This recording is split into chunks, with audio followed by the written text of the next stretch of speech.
முன்னாள் முதல்வர் ஓ பன்னீர்செல்வம் அதிமுக பாஜக கூட்டணி என்னும் புள்ளியிலிருந்து நகர்ந்து வருவதாக தெரிகிறது. அது குறித்து இப்போது பார்க்கலாம்.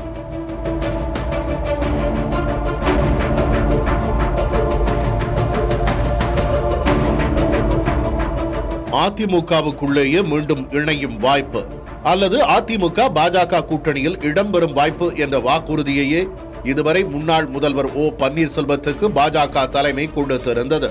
இதில் அதிமுகவில் எப்படியேனும் இணைய முடியும், பாஜக எப்படியேனும் அதிமுக பொதுச் செயலர் எடப்பாடி பழனிசாமியை சமாதானம் செய்துவிடும் என்ற நம்பிக்கையிலேயே பன்னீர்செல்வம் தரப்பினரும் இருந்தனர்.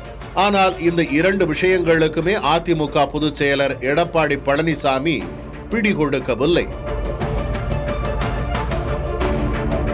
அதிமுகவுக்குள் பாஜக பின்னணியோடு யாரை அனுமதித்தாலும் தனக்கு பாதிப்பாக அமையும், கட்சியின் அமைதியை குலைக்கும் என்று எண்ணுகிறார் எடப்பாடி பழனிசாமி.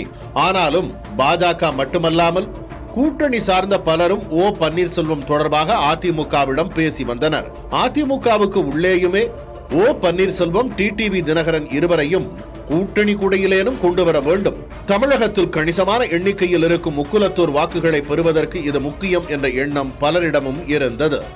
இத்தகைய சூழலில்தான் அதிமுக பொதுக்குழு கூட்டத்தில் ஆக்கப்பூர்வமான அறிவிப்புகளை பழனிசாமி வெளியிடுவார் என எதிர்பார்ப்பு நிலவியது.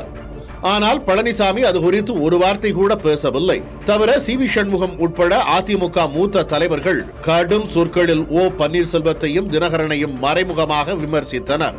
எதிரிகளைப் போலவே துரோகிகளையும் வரும் தேர்தலில் ஒழிக்க வேண்டும் என பேசியிருந்தனர். இதனூடாகத்தான் அமித்ஷாவை சந்தித்து வந்தார் ஓ பன்னீர்செல்வம். இதை பெரும் அவமானமாக உணர்ந்தனர் ஓ பன்னீர்செல்வம், டிடிவி தினகரன் தரப்பினர். எம்ஜிஆர் நினைவு நாளான டிசம்பர் 24க்கு முன் தன்னுடைய முடிவை அறிவிப்பேன் என்று சொன்ன பன்னீர்செல்வத்தை சமாதானப்படுத்தும் முயற்சியில் பாரதிய ஜனதா கட்சி ஈடுபட்டது.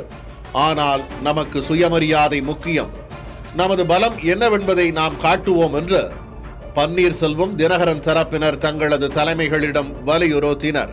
தாவேக அல்லது திமுக என இரண்டு கூட்டணி வாய்ப்புகள் உள்ள நிலையில் இனியும் அதிமுக பாஜகவை எதிர்பார்த்து காத்திருக்க வேண்டாம் எனும் எண்ணமே அங்கே சூழ்ந்திருக்கிறது. ஆனால் இவர்களை ஒருபோதும் விட்டுவிடக்கூடாது என எண்ணுகிறது பாஜக. இந்த சூழலில்தான் பாஜகவின் தமிழக தேர்தல் பொறுப்பாளர் பியூஷ் கோயல், பழனிசாமி இடையேயான சந்திப்பு முக்கியத்துவம் பெறுகிறது.